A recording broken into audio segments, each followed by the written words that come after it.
गांव का जिक्र होते ही जहन में कच्चे मकान, झोपड़ी, कच्ची सड़कों आदि की तस्वीरें याद आ जाती हैं। हालांकि हालात काफी बदले हैं, लेकिन फिर भी ज्यादातर गांवों की दशा अभी भी बहुत अच्छी नहीं है। ऐसे में जब कोई कहे कि एक ऐसा गांव भी है जहां लोगों की इनकम लाखों में है और सभी आलीशान मकानों में रहते हैं, तो यकीन करना थोड़ा मुश्किल हो जाता है। इतना ही नहीं, इस गांव ने कई बड़ी मेट्रो सिटीज को भी पीछे छोड़ दिया है। दरअसल हम बात कर रहे हैं चीन के जियांगसू प्रोविंस में स्थित हुआक्सी गांव की।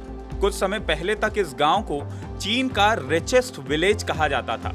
इसके पीछे की वजह हुआक्सी गांव में मौजूद सुख सुविधाओं की भरमार है। इस गांव के सामने बड़े से बड़ा शहर भी फीका लगने लगता है। वहीं बात अगर यहाँ के लोगों की सैलरी या इनकम की करें तो वो किसी को भी चौंका सकती है। डेली मेल की एक रिपोर्ट के मुताबिक इस गांव के 2000 निवासियों में से हर एक के पास बैंक में 1 मिलियन युआन यानी 1 करोड़ 10 लाख रुपए से भी ज्यादा है। यहाँ हर कोई एक विला में रहता है और लग्जरी कार का मालिक है। हुआक्सी गांव को कभी समाजवादी अर्थव्यवस्था के आदर्श उदाहरण के रूप में दर्शाया गया था। समृद्धि और विलासिता की वजह से इस गांव को चीन का सबसे अमीर गांव के रूप में जाना जाता है। भले ही इसका विकास मॉडल हमेशा से विवादों में रहा हो। इस गांव में रहने वाले लगभग हर शख्स की सालाना इनकम 15 लाख रुपए के करीब है, जो चीन में एक किसान की औसत आय का लगभग 40 गुना है। अपनी आर्थिक ताकत दिखाने के लिए इस गांव ने 2011 में अपनी गगनचुंबी इमारत बनाने में 3 अरब युआन यानी 33 अरब रुपए से ज्यादा खर्च कर दिए थे। यहाँ बनी 72 मंजिला एक बिल्डिंग को हुआक्सी का हैंगिंग विलेज कहा जाता है। इस गांव में दर्जनों गगनचुंबी इमारतें हैं।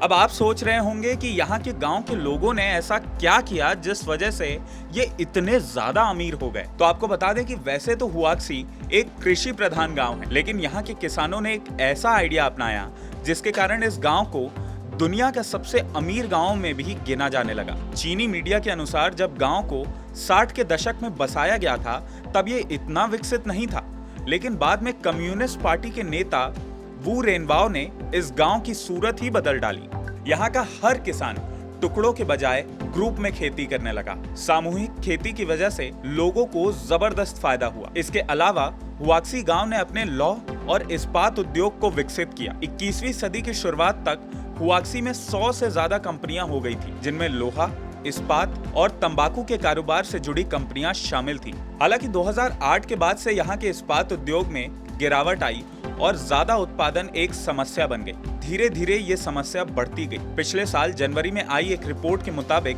हुआक्सी गांव 465 करोड़ के कर्ज में आ गया था। 2013 में हुआक्सी के निर्माता वू रेनबाओ के निधन के बाद उनके बेटे वू जियान ने हुआक्सी ग्रुप के सीईओ के रूप में पदभार संभाला। वू परिवार के दूसरे सदस्य भी इस गांव में महत्वपूर्ण पदों पर हैं।